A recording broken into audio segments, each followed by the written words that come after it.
बिस्मिल्लाहिर्रहमानिर्रहीम। अस्सलाम वालेकुम। उम्मीद है आप सब खैरियत से होंगे। और आज मैं आप लोगों के साथ एक ऐसे टॉपिक पे बात करने जा रही हूँ जिसका सामना तकरीबन हर माँ अपनी ज़िंदगी में कभी न कभी ज़रूर करती है, लेकिन अक्सर इसके बारे में खुलकर बात नहीं की जाती। स्पेशली हमारी पाकिस्तानी सोसाइटी में तो इस बारे में बात करना जो है वो गुनाह समझा जाता है। तो मॉम गिल्ट जो है वो किस एहसास का नाम है, वो आज सबसे पहले हम डिस्कस करेंगे।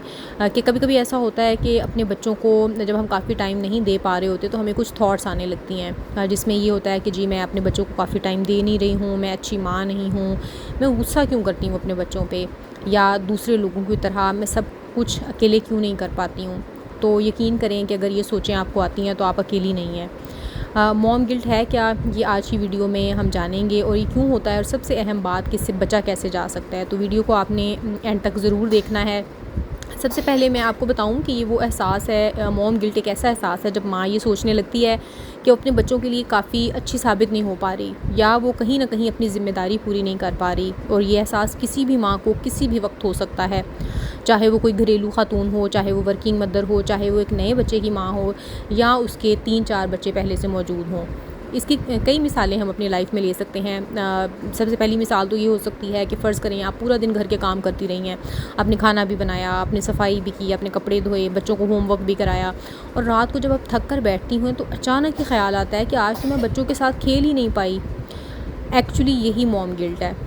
और दूसरे नंबर पे अगर हम देखें तो कभी कभी बच्चा ज़िद करता है और हम बार बार उसको समझाते हैं, और फाइनली हमें गुस्सा आ जाता है। बाद में आप ख़ुद रोने बैठ जाती हैं कि मुझे ऐसा करना ही नहीं चाहिए था, मैंने बच्चे पे गुस्सा क्यों किया। यही तो मॉम गिल्ट है।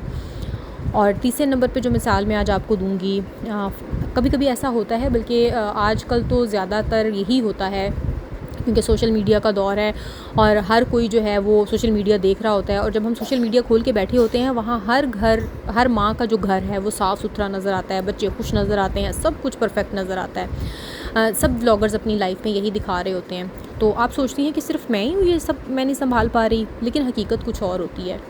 हकीकत ये है कि लोग सिर्फ अपने बेस्ट मोमेंट्स दिखाते हैं, लोग सिर्फ वो दिखाते हैं कि जो उन्होंने रिकॉर्ड किया है। बाकी उनकी रियल लाइफ में क्या कुछ हो रहा है हमें कुछ भी पता नहीं होता।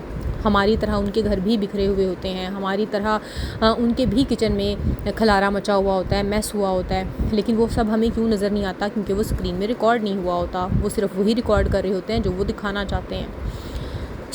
बात कर लेते हैं कि मॉम गिल्ट होता क्यों है और इससे कैसे बचा जा सकता है। मॉम गिल्ट की कई वजूहात हो सकती हैं। सबसे पहली तो ये है कि ख़ुद से हम बहुत ज़्यादा तवक्कुआत वाबस्ता कर लेते हैं। हम चाहते हैं कि हम हर वक्त बेहतरीन माँ साबित हों।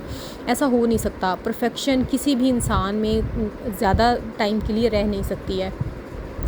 दूसरे नंबर पे हम अपना मवाजना बहुत करते हैं लोगों से। हर घर में हर बच्चा जो होता है वो हर मुख्तलिफ़ हालात में पैदा हो रहा होता है, और कंपैरिज़न किसी बच्चे का दूसरे के साथ नहीं करना चाहिए। ये ज़हनी दबाव बहुत बढ़ा देता है। तीसरे नंबर पे सोशल मीडिया जो है वो हम सिर्फ दूसरों की ज़िंदगी का अच्छा हिस्सा देखते हैं, मुश्किलात हम देख नहीं रहे, उनकी लाइफ में क्या हो रहा है, क्या चल रहा है, हमें कुछ भी पता नहीं होता। हमें सिर्फ ये पता होता है कि हर कोई बहुत खुश है। चौथे नंबर पे लोगों की जो बातें हैं ना, कभी कोई रिश्तेदार आ जाता है, कभी कोई पड़ोसी आ जाता है, कभी कोई दोस्त आ जाता है, कभी कोई मोहल्ले में से आपको आके बता रहा होता है, बच्चे को आपने ये नहीं सिखाया, आपके बच्चे को ये नहीं पता, आपके बच्चे को इस चीज़ की सेंस नहीं है, ओह आपके बच्चे को ये स्किल तो है ही नहीं, आप अपने बच्चे को फ़लाँ स्किल के लिए फ़लाँ जगह पे नहीं भेजते, ये क्यों नहीं किया, वो क्यों नहीं किया। ये सारी बातें वो बातें हैं जो आपके अंदर एहसास जुर्म पैदा करती हैं। आपको लगता है कि आप तो एक अच्छी माँ ही नहीं है, आपको तो पता ही नहीं है सोसाइटी के अंदर क्या चल रहा है।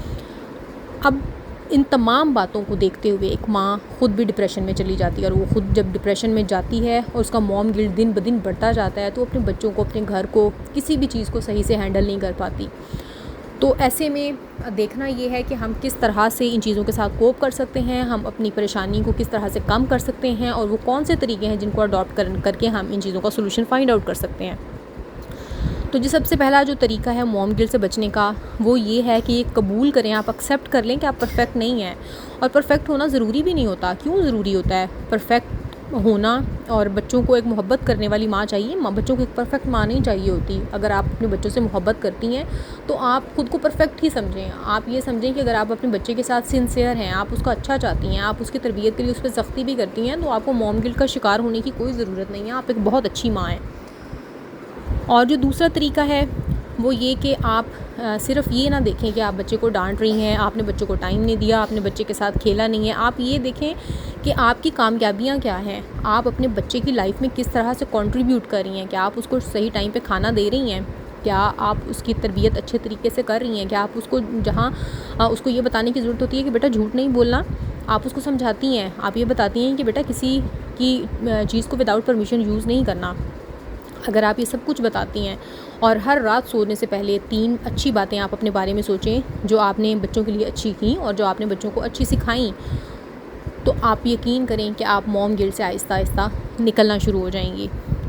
इसकी मिसाल हम ऐसे भी ले सकते हैं कि अगर आपने कोई अच्छी बात याद करनी हो तो आप सोचें कि क्या मैंने बच्चे को गले लगाया था आज, क्या आज मैंने बच्चे से अच्छे तरीके से बात की थी, क्या जब वो मुझे बात सुनाने की कोशिश कर रहा था मैंने उसकी बात सुनी थी, क्या मैंने उसके साथ बैठ के खाना खाया था, और अगर वो नहीं खा पा रहा था तो क्या मैंने उसके मुंह में निवाले बना के डाले थे। ये बहुत छोटी छोटी बातें हैं लेकिन ये बहुत मीनिंगफुल हैं और बहुत बहुत बड़ी बातें हैं अगर हम सोचें हमें मॉम गिल्ट से निकालने के लिए।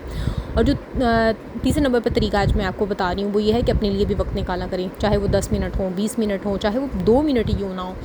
अपनी चाय के लिए, अपनी सेपरेट वॉक के लिए, अपनी नमाज़ के लिए, तिलावत के लिए, तस्बीह के लिए, या फिर खामोश बैठने के लिए।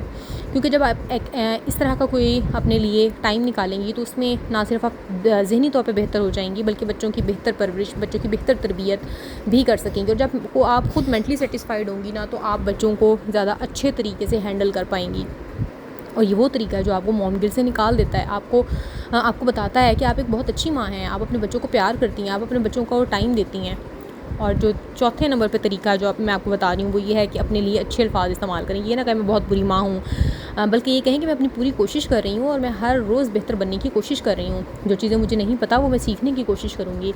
और पाँचवा तरीका ये है कि अपने बच्चों के साथ क्वालिटी टाइम गुजारें।